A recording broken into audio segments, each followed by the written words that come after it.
Hey,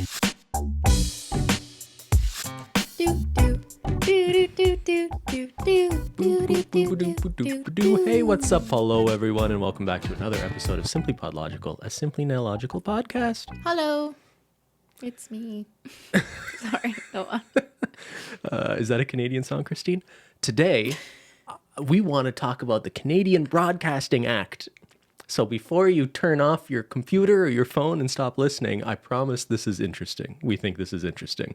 Yeah, we also know that, 8.9% of our viewers on YouTube are Canadian. Mm-hmm. So the vast majority of you will not have seen or heard of any of the news that we're discussing, most likely because it does not apply to you in your country. But yeah, it's always kind of interesting to hear what's going on in other countries, and we'll try and talk about it on a general level so maybe you can see what it would be like if this were to be introduced in your country. Yeah, so we're talking about there's currently a law being debated in Canada that would change the way the government can regulate what appears on streaming platforms in Canada. And I feel like to make this a little bit more relatable to those of you who aren't Canadian, I feel like this is just one example of, I think we're seeing an increasing number of countries globally who are trying to figure out new ways of regulating the internet, whether it's about, the spread of disinformation or lost revenues, or just wanting to tax big tech somehow, because a lot of these companies exist outside of the countries. They're getting a lot of revenues from the countries and not paying any tax there. This is a little bit different. This is about, whether or not there's an obligation for streaming platforms to promote content made by artists in the area which they are streaming to. So let me just give a bit of background here. I'm going to give you a brief history lesson. What's going on, Ben? In sort of like the sort of rules about Canadian content in Canada. So the bill being introduced right now, C-11, is known as the Online Streaming Act, would update the Broadcasting Act, a law that was last updated in like the early 90s, I want to say. So the Broadcasting Act is what gives the government, or more specifically, the Canadian Radio, Television and Telecommunications Commission, which I'm just going to call the CRTC from now on, it gives them the power to regulate broadcasts in Canada. So traditionally, that has just meant that commission has the ability to regulate what's appearing on radio and television. So this new bill that's currently being debated in Parliament would extend that authority over all audiovisual content on the internet, including content on platforms like YouTube, TikTok, Spotify, Netflix, things like that. So the idea, or the sort of justification for this, is that digital broadcasters or streaming services, to the extent that they are reaching viewers in Canada, should be regulated like traditional media. And I think the easiest way of explaining this is to kind of talk about some of the ways the CRTC has regulated traditional media. Yeah, that's a good starting point. Like, how has traditional media already been regulated? What does it mean to be regulated? Like, what's happening? Yeah, so in Canada, if you live in Canada and you're listening to the radio, a certain percentage of what you're hearing on the radio has to be Canadian content. A certain percentage of it has to be Canadian. Same thing with television. If you have cable in Canada, and between the hours of 5 and 11 p.m., a certain percentage of all the content being broadcast by those channels has to be Canadian. Yeah. And Canadians are probably mostly aware of this because it means we don't always get the same shows. The same TV shows people are talking about the US, the really good TV shows. And there's sort of this perception, or I think a lot of people have the opinion, that there's a lot of content on the air in Canada that's only on the air to meet a quota of Canadian content, not that it's like the best shows that people necessarily want to watch.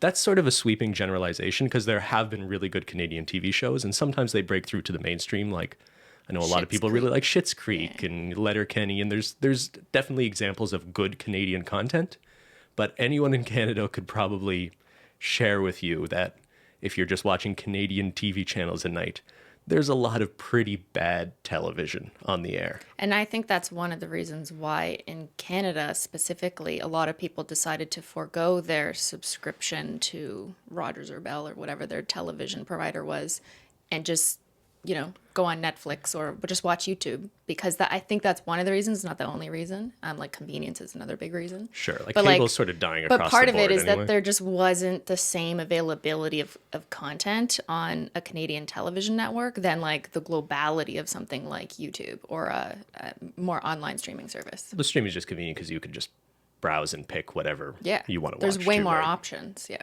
Yeah. So what would it mean to sort of extend this logic to streaming services? So under this new bill, the suggestion is that online streaming platforms, unless otherwise excluded, would have to either make financial contributions to produce Canadian content, or they would have to make Canadian content discoverable in feeds or search results, or face financial penalties from the CRTC.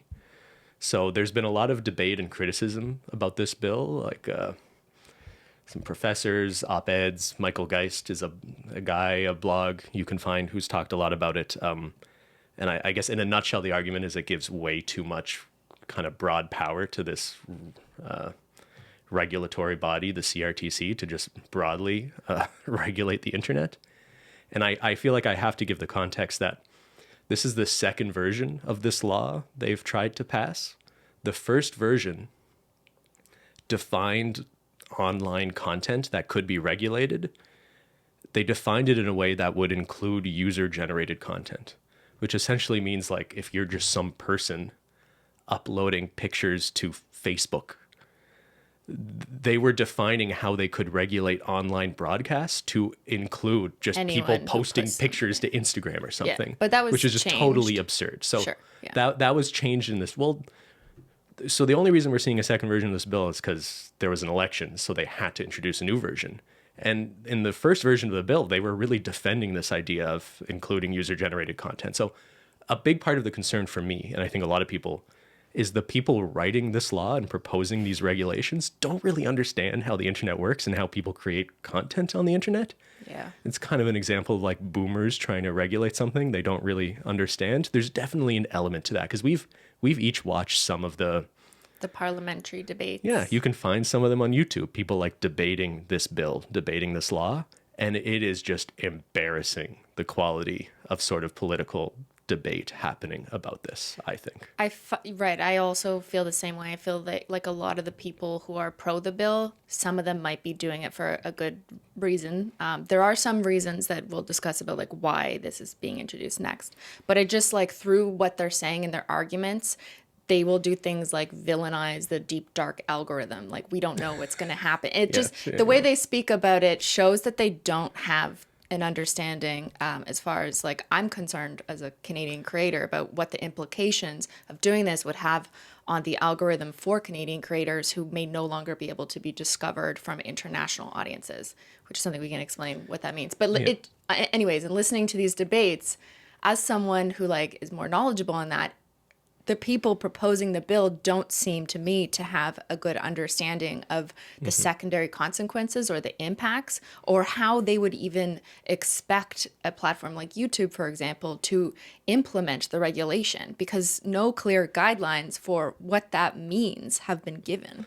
And that's a really important point. So this bill would give the CRTC broad powers to regulate online broadcasters. But they don't know how. It's not clear how they would regulate and what that means in like a YouTube landscape, which is incredibly more complex. We can only really refer to how they've regulated traditional media like television and radio to know it would probably involve a bunch of confusing, convoluted rules that are difficult to follow. So should we talk about that? Like what's the definition of Canadian content? Yeah, so that's a really good point. So we've been talking about Canadian content, or like just CanCon for short. What's CanCon? Sounds like a convention. That's a really good question. So what would you guess?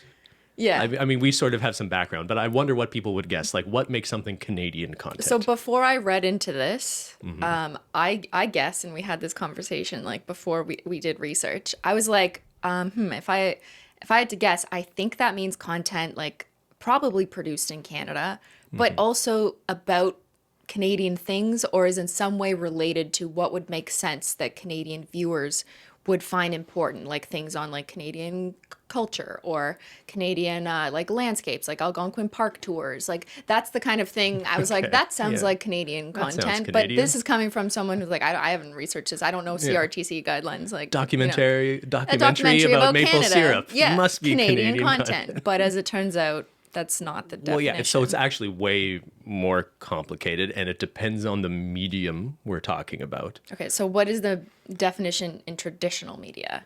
Well, so currently? like it's like different for radio or television, but so here's an example for television. Okay. There's a bunch of there's like a point system. It's like We're a scoring scoring system, the level basically. of the Canadian index. So here's just an example I found. So for a television show, the producer has to be Canadian, and that Canadian person must be responsible for monitoring and decision making. The director or screenwriter must be Canadian. At least one of the two lead performers must be Canadian. A minimum of 75% of program expenses and post-production expenses must be provided by Canadians or Canadian companies. So no outsourcing. And production must earn 6 out of 10 points based on how many key creative functions are performed by Canadians. So if one of those aren't true, like that you brought the director in from LA, but everything else is true, then you're excluded. Or it's otherwise a Canadian story made in Canada, but the two director lead is actors from New York are American or something, yeah. or Australia or something. So these rules are clearly made with like traditional productions in mind. And it's mostly about, is the show made by Canadians, not content about Canada. Because what if they're making content about like the Queen in England? Well, exactly, and that's a good example. There's a TV show that is Canadian called The Tudors or something. It's explicitly about not Canada, right? But it's made. There's CanCon about not Canada just because it's made by Canadians. But then there's really famous shows about famous Canadian store. Well, do you know A Handmaid's Tale? You're a big fan of that show, I love right? that show, yeah. That show is based on a book written by maybe the most famous Canadian author alive today, Margaret Atwood. She's involved in the show. I consider that a Canadian story, and I'm like kind of, if you're proud or patriotic about it, that's a Canadian story. She's a Canadian author, but the story of the show isn't about Canada, although Canada has this mini storyline in the show. I think I don't think it's a coincidence that story was written by a Canadian. It is about women's reproductive rights. Which is highly relevant in the States, too. Yeah, but I think there's a Canadian perspective in that book and show. Anyway, I guess we could get into it. But I guess my point is, like, without knowing how these regulations define Canadian content, I would have thought a television show based on a Canadian book written by an incredibly famous Canadian author is something you would generally want to define as Canadian content and be proud of that sort of Canadian cultural artifact being sort of elevated in our media. But because the director and producer and actors are not Canadian. But all it would take is just a few. I don't know about that show specifically. Maybe it's completely made in the US. Maybe it's completely starring US actors. But it just seems to me there's a lot of ways you could have some stories or shows or music that seems very Canadian to people by Canadian artists, but by not being able to check some of these boxes, they would be disqualified from qualifying as Canadian content. And that is already what's happening on television, right? So yeah.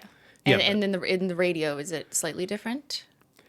I don't totally know about radio. I know more about like just their quotas that are really confusing, like what percentage of what they broadcast needs to be Canadian music or not, and how satellite radio sort of made that more confusing. I think where we want to go with this and what we're maybe able to speak to a little bit more is how if they try to apply these traditional rules to people like you or just independent online creators, digital first creators, what does that even look like? Well, let's try. Let's see if we can apply. But just to be clear, it's not like those traditional rules have already been argued as the set of rules that will be applied to digital creators like me. They haven't given any guidelines for how to specifically define Canadian content yet. We're just guessing and kind of extrapolating based on the definition that already exists for traditional media. If that specific definition were to be applied to someone like me, how would that work? But we're not guessing this for no reason. We're guessing this because there's precedent. They're trying to broaden this 30-year-old bill to cover the internet in a way that doesn't make a lot of sense. So it's not unreasonable for us to assume they're going to try to apply some of these outdated rules that might sort of work for radio and television and didn't even work very well there to online creators. So would you qualify as Canadian content? It's a good question, actually. And if there's any Canadian content creators out there listening to this, like, this is incredibly relevant for you, especially Canadian content creators who are hoping to grow on platforms like YouTube, like TikTok. So yeah, I'll keep that in mind when answering. Like, I'll answer for me, but also in considering like smaller Canadian content creators. So I think to the extent that you are the producer, director, screenwriter, and everything, and you are Canadian, I think we can check off all those boxes. And I haven't moved. Would that change anything? Like, what if I moved to LA? I actually don't think but I'm that still matters. a Canadian, because that happens a lot. A lot of Canadian YouTubers, when they get to a certain level, they'll decide to move to LA for more opportunities. Are they still Canadian content creators? Yeah, how do we define a Canadian if you're now a permanent resident of the States for tax purposes or something? Or if you just have a visa, like, who knows? I don't know. Here's where things get a little more complicated for people like you. A minimum of 75% of your expenses might have to be in Canada. I don't want us to totally describe what we think that split is for us. I don't think we need to disclose that. I don't know. I think a big question that a lot of people would ask, like, are Amazon.ca expenses Canadian, or is Amazon ultimately an American company? So even if I'm buying stuff off Amazon.ca, which like a lot of, I'm assuming, Canadian content creators do, cameras and stuff. Yeah, but like that changes it drastically, potentially. It's a specific, I hear what you're saying. It's a specific example, but it's a good example that a lot of content creators in Canada can. I'm sure you buy shit from Amazon all the time. But like we know a ton of YouTubers, and this was true of you, especially early on, where like you don't really have a lot of expenses. Most of your expenses early on were nail polish. A lot of that nail polish was coming from non-Canadian companies. Yeah. So I think early SimplyPodLogical days, more than 25% of your expenses was buying nail polish from non-Canadian manufacturers. I think that would have disqualified you from being considered a Canadian content creator under this sort of regime. Yeah. And what if you have an editor who's a remote editor, which like most people do, and your editor lives in the States? Yeah, I guess it matters whether they're an employee or not. Well, or an independent contractor is still an expense. So if that's part of your expenses and you rely on an editor for your content that doesn't live in Canada. Yeah, if your only expense is a single editor in Australia, then all of a sudden you've disqualified yourself, even if you're a Canadian creator making content that is about Canada potentially. Not that yours was, but it could be, right? Mm-hmm. So yeah, if they try to apply these sort of traditional frameworks to Canadian creators like you, it seems like we're going to be disqualifying a lot of people we would want to embrace and promote as Canadian creators, and just sort of disqualify them on these sort of technicalities. And then the other part of that is that in a digital landscape, things like expenses or where you live, where you're shooting is constantly changing and shifting. Unlike, I think, more in a traditional landscape where you know you're shooting for the next 2 years, this project at this location, you've hired these actors. It's kind of more like a static state where you can apply a definition and it remain the same for a foreseeable amount of time. As a digital content creator, things are constantly changing. Maybe your expense pattern changes. You break out into this trend or whatever. You're working with new people or you want to collaborate with someone in a different country. Like, I don't think you can apply a definition for long because it's constantly changing. It's way more fluid. Given the landscape of digital media. Yeah. Here's maybe a more important question. Would you even want to be labeled as CanCon or a Canadian content creator under this law, right? Because we don't totally know what that would mean, but presumably it means that, let's focus on the aspect of it that YouTube or other streaming platforms presumably would have to make Canadian content more discoverable. Maybe we would see quotas similar to what we hear about on television and radio, right? So what does that mean? Yeah, so if you're a Canadian and you go to YouTube, presumably that means more of your homepage or what videos you're watching that are recommended to you would be Canadian content, however that is defined. But this is also confusing in the sense that like a lot of people use YouTube basically as a search engine. You know, like a lot of people aren't in like the culture of just watching creators. They're like, I go to YouTube if I want to learn how to do something. So if I go to YouTube and I search, how do I hammer a nail? How to You find do Simply something. and Illogical if you're in Canada. Well, here's the thing. Does it mean that if there are quotas for Canadian content, if I go to YouTube and say, I search, I want to know, learn how to hammer a nail, would these rules mean that 6 out of 10 of my first search results have to be Canadians, even if that is much worse content about how to hammer a nail? Like, this just doesn't really make sense, right? Yeah, so it doesn't mean that you wouldn't be able to see creators from other countries, just to be clear. It just means that I think, although we don't have clear like definitions here, that the idea is that your home feed, if you are a person living in Canada on a Canadian IP address, you would see your feed mostly populated by whoever the government has defined as a Canadian creator. So when you search for something, or if you're just on your home feed, you will get predominantly Canadian content. Doesn't mean you can't go look for Mr. Beast. Like, you could still go type in Mr. Beast and find him. Sure. But yes, everyone can agree that your home feed and what is proposed to you drastically changes your experience of YouTube. Mm-hmm. Especially if you're looking for something specific and being served a bunch of stuff you don't want to watch. And this is where I want to really get into this idea of, like, is this even good? Let's say you did qualify as a Canadian creator. Because, like, some people might say, hey, this sounds good. If you're a Canadian creator, you're going to get shown more to Canadian viewers. Isn't that something you would want, sort of selfishly? Even if it's making the experience worse for people watching YouTube, who would rather just be recommended content they want to watch and they don't care whether or not that person is Canadian. I think the point we want to make, and we know this from our knowledge of the back end of YouTube somewhat, and also we've talked to people at YouTube, full disclosure, just about what these changes could mean, because we want to understand that, and they've been sort of helpful in being willing to talk to us about how they think these changes might impact things. It's really important to understand on YouTube, and clearly these politicians, from what I've seen, don't have a grasp of this, is it is not good for you to be recommended to people who don't want to watch you, right? Whose interest is that in? Because what you see is, and we've experienced this too, like a good way of sort of understanding this is the trending page. Sometimes if your video, like you used to end up on the trending page quite a bit in 2017, 2018, when you were posting much more regularly. And what do you see when your content is being recommended To people on a who feed to people who to aren't... new people and to people who haven't necessarily clicked on my type of content before. So that's exactly what would be happening here to new people and new Canadians who haven't clicked on their content. So like two things could happen. One is you might just get a bunch of people who click on your video and comment, what is this shit? Who's this dumb bitch? I don't want to watch. Like, ending up on the trending page usually resulted in like harassment. We're honestly. not exaggerating. Like, that is what happened. And I didn't even see the worst of it. There's absolutely other creators who saw way worse harassment and treatment from ending up on the trending page. I would just get dumbass comments like, this nail bitch is really annoying, or whatever. Or people expressing upset with YouTube for recommending me to them. Yes. And that's what's going to happen. I remember a lot of creators used to complain that they weren't ending up on trending.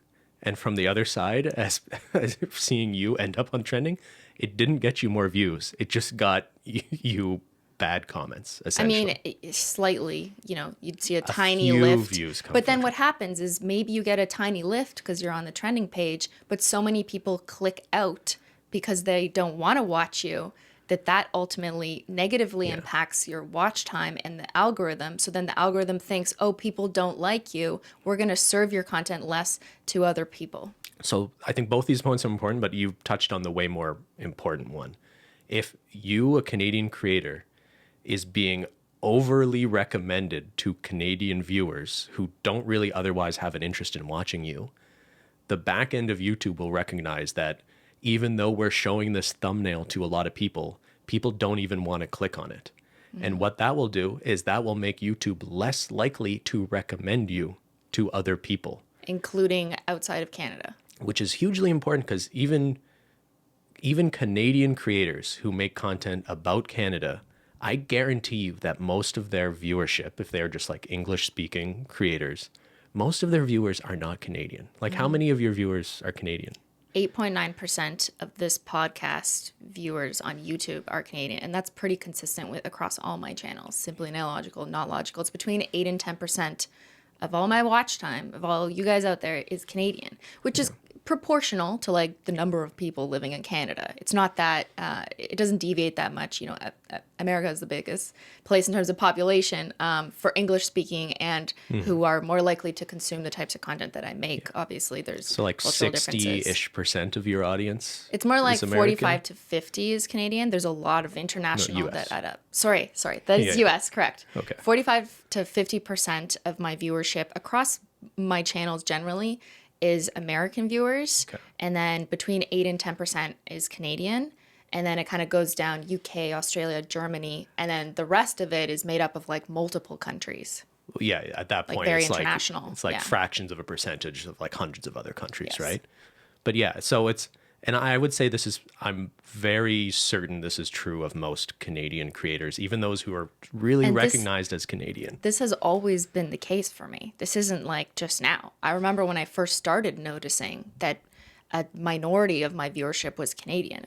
And I remember thinking like, oh, that's weird. I just assumed that because I don't know why I thought that, but people often ask me this question like, oh, you must be really well known in Canada. And like most of your viewers are Canadian, right? Because you're Canadian. I'm like, no, because I'm not making content that's Canada first. Like I think I made 3 videos of like 800 videos probably that are themed based on Canada. Yeah. So I think we've already established this is probably a worse user experience for the viewer to be recommending content based on the nationality of the content creator as opposed to just what they are searching for or what they are most likely to want to watch. But it's also really possible that this is bad even for people who qualify as Canadian content creators. I think it sounds good, but it could backfire for some of the reasons we were talking about, like ending up on people's watch feeds who don't necessarily want to watch you can have an unintended negative consequence. And I'm not just talking about like haters commenting on your video. I feel like that's not even what I'm talking about. Although that can be incredibly harmful for marginalized groups and communities to be attacked by people who didn't necessarily want to see their content, and then they're writing disgusting shit underneath their video. Yeah, and okay, so we have to, because you kind of took it there, we have to bring up that part of the justification for this bill. This is kind of getting inside Canadian cultural politics a little bit, but I think we have to explain it as there is support in Canada for regulations like this, for promoting Canadian content. And there is more support for it out of Quebec in particular. And Quebec is where, so there's a significant proportion of French-speaking people in Canada, all over Canada, but the largest significant amount of that population is in Quebec. Mm-hmm. And there are a lot of sensitivities in Quebec about preserving French culture and a French cultural identity. And their language, too. And for the French language itself, yeah. So I think a lot of justification for laws and regulations like this is to preserve the sort of cultural identity of Quebec, of French Canadians. And you could also sort of apply the same logic to like sort of indigenous communities and indigenous art, right? Mm-hmm. And I think people are generally supportive of this idea of wanting to make sure we are fostering, supporting, uplifting, yeah. Canadian artists, especially Canadian artists from these more minority communities, I guess you could say. Because it would be very easy for us to just get swallowed up by American media. Everyone's only watching Marvel Avengers movies, and there's no art being made by Canadians. So I want to say, like, I share this view. I think it's important. I want to live in a country that helps support artists succeed. Mm-hmm. And I think there's lots of ways of doing that. I'm totally comfortable with my tax dollars being reinvested into artists, for example. But I don't like the approach of just trying to force feed that content to people who don't want to watch it. Because what could this change mean for YouTube for that, for some Inuit artist who's doing throat singing, or for some Quebecois filmmaker who's super talented? We just want to be serving a bunch of French language content to a bunch of English speaking Canadians who don't want to watch it? Mm-hmm. Or you put a trending page out there for someone to to get harassed. Like you can't make people like things. And I think there's even some hypocrisy in this conversation where people say they want to support these artists and these communities, but when they go to bed at night and turn on the TV, they don't want to watch that. They want to watch a Marvel movie.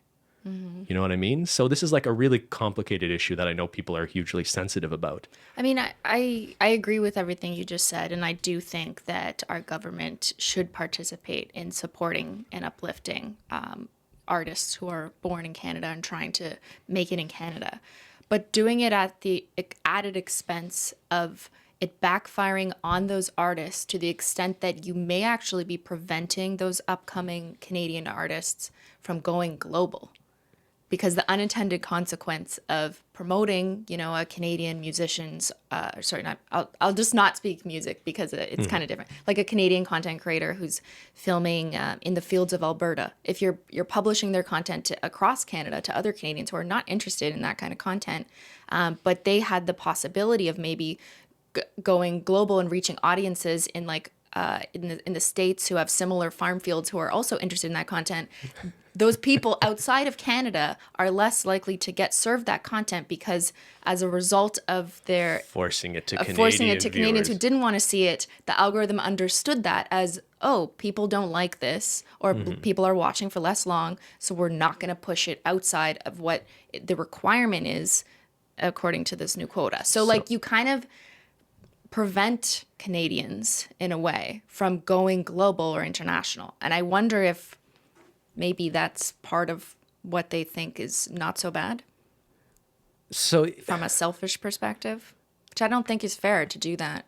If all you care about is making a little bit of money in Canada from being served to Canadian viewers, then you might not think this legislation is a bad thing. And there are groups representing artists in Canada that are supportive of this legislation. And I think it's just coming from a place of being like, oh, good, they're going to be forced to promote us more on Netflix or YouTube, or Netflix will have to make investments in producing original content made by Canadians. And that will result in more royalties earned for, Canadian musicians who are being heard more. Or some investments being made in Canadian media. So this isn't all a bad thing. Yeah. I think I mostly have an issue with the sort of quota requirements and what that actually means in terms of a worse experience for users and maybe a worse experience for those artists in their ability to reach outside of Canada. Because I agree with the premise of the legislation, which I guess in a nutshell is broadcasters need to promote and invest in Canadian content. Is it or, though? It's probably both. Okay. It's probably both. But it's not totally clear. But to me, if that just meant there was there is a Netflix tax now. There's sales tax on your Netflix subscription that goes to the Canadian government now. That could be reinvested in Canadian artists. There's other ways of taxing big tech. Isn't there a sales tax on YouTube? Like if you buy a YouTube membership? Sure. Or I guess YouTube where Premium? they're not capturing any money is from advertising revenue based on Canadian viewers, which I think is the piece where some people are just looking at how many hundreds of millions of dollars are being made by foreign companies from viewers in Canada. And I guess the idea is should there be some way of capturing some sort of tax on that could be reinvested into the Canadian arts. I mean, if you do that, wouldn't every country want to do the same? And every country would try and collect on the revenues that the viewers of their country had on, it just seems But this shift endless. is kind of happening across the sort of taxation landscape. It used to be way more straightforward that you would just pay taxes based on where you were a resident or where your company was a resident. Increasingly, we're seeing this shift towards the taxation happening at where the transaction takes place, where the consumer is. That's why Nexus rules in the States have sort of changed how you have to know where your customer is. So I think this just same sort of logic is going to be applied to these big tech companies. It's like Netflix, it's not just the fact that you're registered as a corporation here, but if this proportion of your audience or your customers are Canadian, there should be some sort of Canadian tax for that. I think we've already have been seeing those sort of shifts. Yeah. Which I don't think is a bad thing necessarily. I just don't want to make YouTube a worse experience for me or for small Canadian content creators who want to be successful like you were able to be on this platform. Yeah, but I was able to reach more audiences than just Canada too. And if this legislation had been imposed before I went to Polish Mountain and got my big break, maybe I would not have been so successful on a global level. Yeah. I feel like we'd also be remiss not to acknowledge there's some weird political commentary about this bill that I think we just want to distance ourselves from. Because, like, obviously we're being critical of it, and it's mostly coming from a place of thinking the people proposing this legislation are not really understanding the implications it might have. But we're also seeing some unsavory characters who are just labeling this legislation as like anti-free speech. The government's trying to Censorship. control what you can hear or say or do. It's censorship. And I truly believe the intention here is to just elevate Canadian artists in a sort of nationalistic sort of way in the media landscape, right? So I just want to distance myself from this criticism that this is like the Liberal government trying to control what you're allowed to hear and read online. It was scary that they originally said the CRTC would be able to regulate user-generated content, as if like some mom on Facebook would be subject to the regulations about how much Canadian content is showing up on your Facebook feed.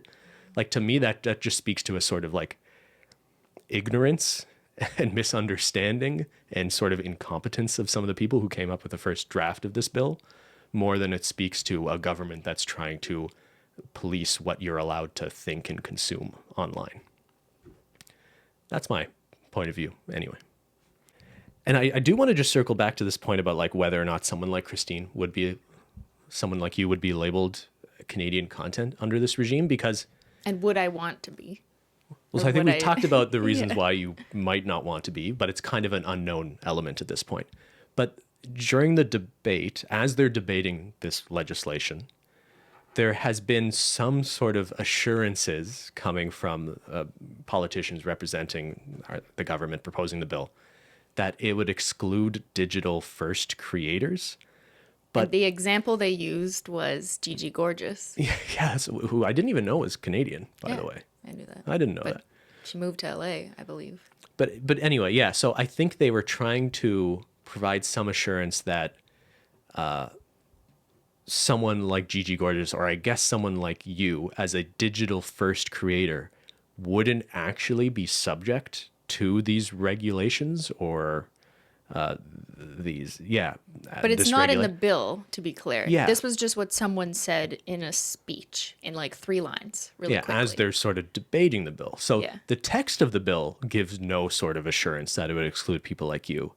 But I think the language was that there would be a policy directive to exclude digital first creators. And what's a digital first creator? But then, and then immediately after that, the caveat was, well, that might exclude digital first creators, but it wouldn't include them if they're making any money or if their content's appearing on other streaming platforms. All they said was that the revenue that the digital first content creator made would be considered as to whether or not they're excluded or not. But like, I don't know what that means. No one put a number on it. But so how much money do you need to make to be included? Because now you're a commercial or a broadcaster. But what I interpreted it as is as soon as you make $1 off of publishing content, all of a sudden you are no longer exempt and you are subject to these regulations again.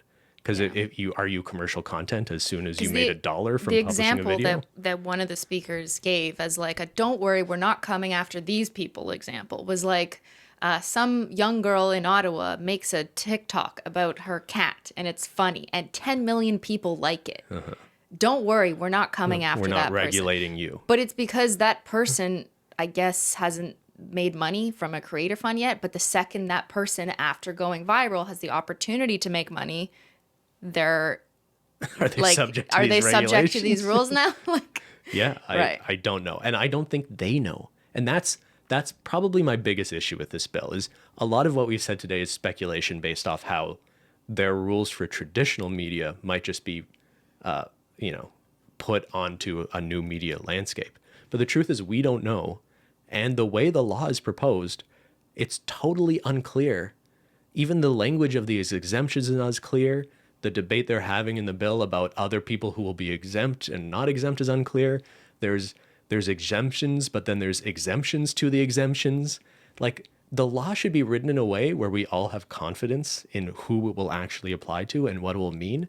Instead, it's just, hey, we're going to give a bunch of regulatory authority to this commission, and we don't know how they're actually going to regulate things. One of the other examples that the speaker gave about which digital content creators would be excluded and now the rules would apply was whether or not they uploaded to more traditional servers or sources. And their examples were Netflix or Spotify.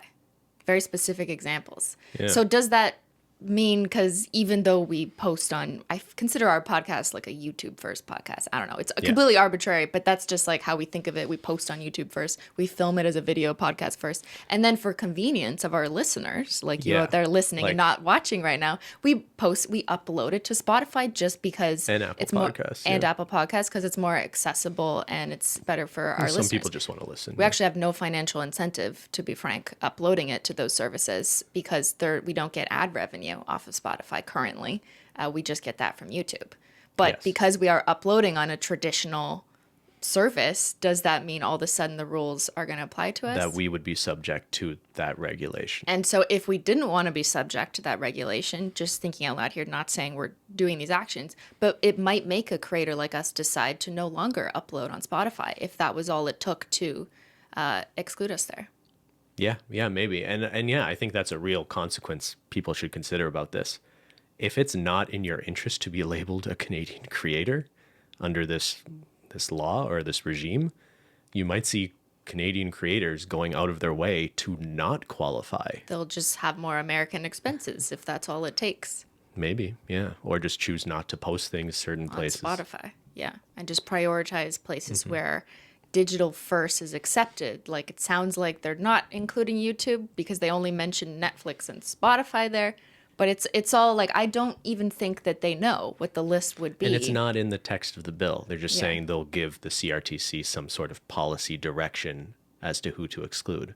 But that's just one person saying that now. I'd feel way better if the bill itself or if the guidance, I saw something in writing that reflected that they understand some of the intricacies Come on, government, put something in writing. We know you can do we it. We just need some younger politicians, honestly. Yeah, I think Isn't that part of the consultation is key. But I mean, I know there's been tons of consultations already. There's been witnesses speaking at parliamentary hearings. That's some of the stuff we watched to prep for this. But it's like, I think speaking to Canadian content creators who are at both extremes, like the ones who are just starting out and ones who are more established, and speaking to people who understand the tech and the scope and the breadth of being a digital content creator first. Like, are they speaking to people like Gigi Gorgeous? I love how they just like threw out her name, but like, I don't know if they spoke to her. Yeah, well, they definitely didn't speak to you. No. I don't get the sense they spoke to Canadian creators. This is an open invitation to the government of Canada, who I am formally actually employed at, by the way. So yeah you can trust me. But like, I'm not here to attack the government of Canada. I literally am employed by them. Just mean like, there's a reasonable conversation to be had here that all we want to do is just have the people writing this bill understand what it is they're writing and the audience it affects, because this will affect not just smaller Canadian content creators, but literally everyone who lives in Canada consuming content. And you may hinder the ability for smaller Canadian content creators to go global as an unintended consequence of this. Yeah, again, I think we both agree to at least a certain degree with the premise of the bill of wanting to elevate Canadian stories and Canadian artists. I'm totally on board with that. Yeah. I actually don't think they understand how these changes may or may not help Canadian artists. I think they're stuck in a mindset from like the 80s about what it means to just force people to listen to more Canadian musicians on the radio. And they're trying to put that same logic into internet. A democratic like internet space. But there's a reason why so many people just like, love the internet. That's like an overly simple statement. But there's a reason why so many of us all around the world have gravitated to using the internet to, find things we like, because there's so much out there, so much more out there than whatever our own insular country can provide. And that's just reality. there's way more to learn by looking at information from all around the world. And so I just don't like this idea of it's not technically suppression when you're elevating someone. There's just an unintended You can only consequence of doing promote that someone over someone else by pushing by them eroding down, someone right? else. Yeah, no, I understand. I just I hear their arguments and I hear them say things like, well, what's wrong with discoverability? Why is it a bad thing? Like, no one is forcing to say force feed is often criticized. Like, that's a rude word or concept to attribute to this. That I'm listening to the arguments of the other side. And it's like they just want to be more discoverable because they feel like in the current digital media landscape that it's almost impossible to be discovered when you have so many competing content voices from the States or from all around the world, which yeah, there's truth to that. It's a highly competitive market because on the internet, we can access so many more things than we used to be able to when it was only television. And as a human, there's only so much you can watch in a day. If what resulted from this was just like a tab that's like discover Canadian creators, Is this where we make our recommendations? is this a recommendation? I don't think I'd have a big issue with that. If there was just more discoverability of like a tab for Canadian creators that I could choose to look at, I don't have any issue with that. I have an issue with like a certain quota of search results. Or actually, my issue is, would YouTube even be able to or willing to make these changes? Great question. Because YouTube operates in how many countries, right? Like every country, I don't know, everywhere, maybe almost all right? of them. So, is YouTube really going to completely change their back end, their architecture, just so that they meet the regulations of the CRTC in Canada? Because what we've seen, there's been other countries that have tried to implement laws to regulate big tech, where big tech has just said, "Okay, I guess we're not going to offer our service." Is that Australia? I want to say it was in Australia where they were trying to regulate News, like Google the and way news. you could preview the first like sentence of a news story. And I think it was Google who was basically like, okay, I guess we won't show news search results in Australia anymore. And the government very quickly changed their mind about how they were trying to regulate things. I might be a little fuzzy or missing some detail there, but like, I think there is a legitimate risk. Some of these companies are just like, we can't meet these regulations. You need to bring us some regulations that actually make sense with our products. And again, I'm not against some form of regulation. And I think majority of Canadians are on board, broadly speaking, with some Supporting and regulation of the uplifting. internet. Not just Sorry, supporting two different Canadian things. artists, but just the regulation of the internet in general. Like, I think we're still kind of in the Wild West days of the internet. And I think just increasingly over the next few years, we're going to see more and more examples of countries trying to regulate the internet in some ways, whether it's about disinformation or making sure newspapers are able to make some money online and not Or die. crimes happening online and regulating that. Like to Yeah, say the harmful word content. to yeah. say the words like regulating the internet, to some people that sounds like absolutely regulated. There's there's dangerous content. There's You don't wanna dangerous. say I didn't these want to say words. the word, but like there's absolutely dangerous, harmful Yes. content on the internet. So like, of course, we want to regulate that. It's the exploitation of children. Yes. Like I know where you were going with that. Yeah, there is content that should be regulated online. Yes, frankly. but that's not what this bill is about. But it's all like the within this. broadcasting. It's all Act. within this umbrella of how should we regulate the internet or not. And I think we're only getting to the point where more and more people are willing to think of the internet as something that needs to be regulated and not just sort of this Wild West. Yeah, but this bill wouldn't solve, crimes happening over the internet. That's not No, what that's the not what purpose this is is. about. That's I was, not I at was all trying what to this take is. a step back as we wrap up this topic, Christine. Okay.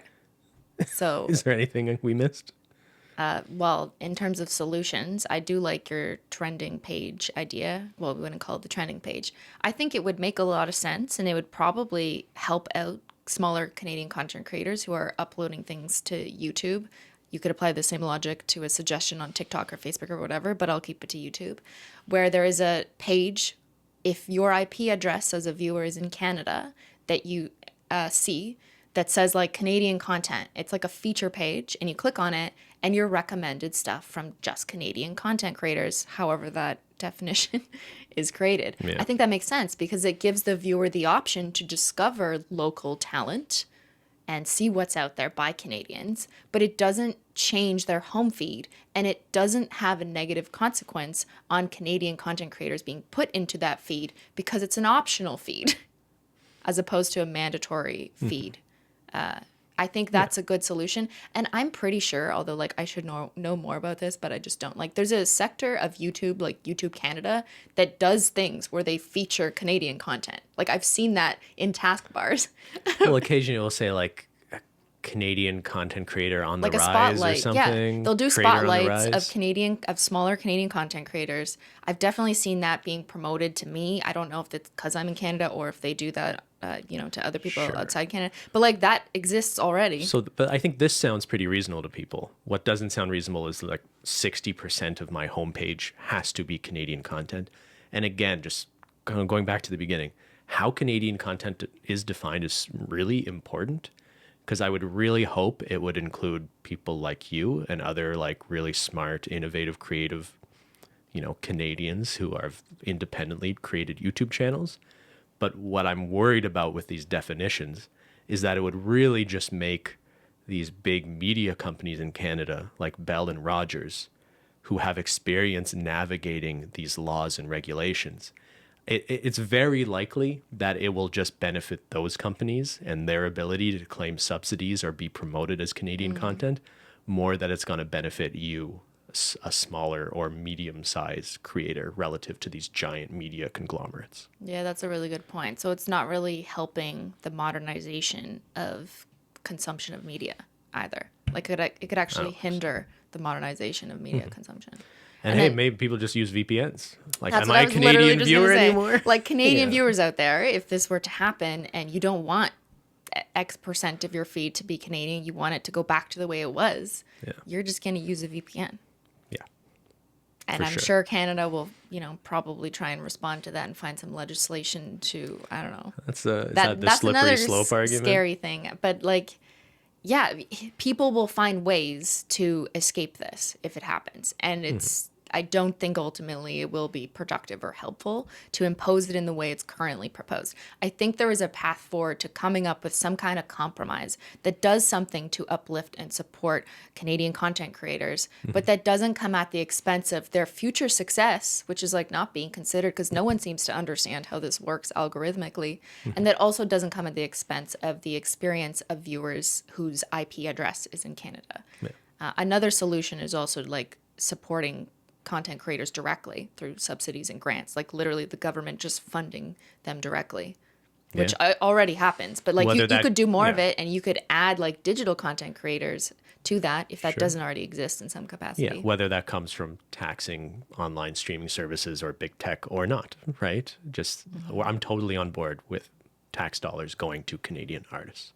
Yeah. I wonder if just one thing I want to briefly end on, just sort of reminding ourselves that less than 10% of the audience is Canadian, and about half of you are American listening to this. I wonder how foreign this conversation sounds to you, right? Because I think in Canada, we sort of have the cultural context of feeling like it's easy to just get swallowed up by popular American media, whether that's music, TV, YouTube, or whatever. I guess I will just briefly contradict myself and say there are a lot of Canadian content creators that have been incredibly successful.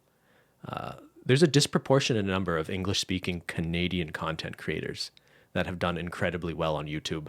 A lot of that from being successful in the States.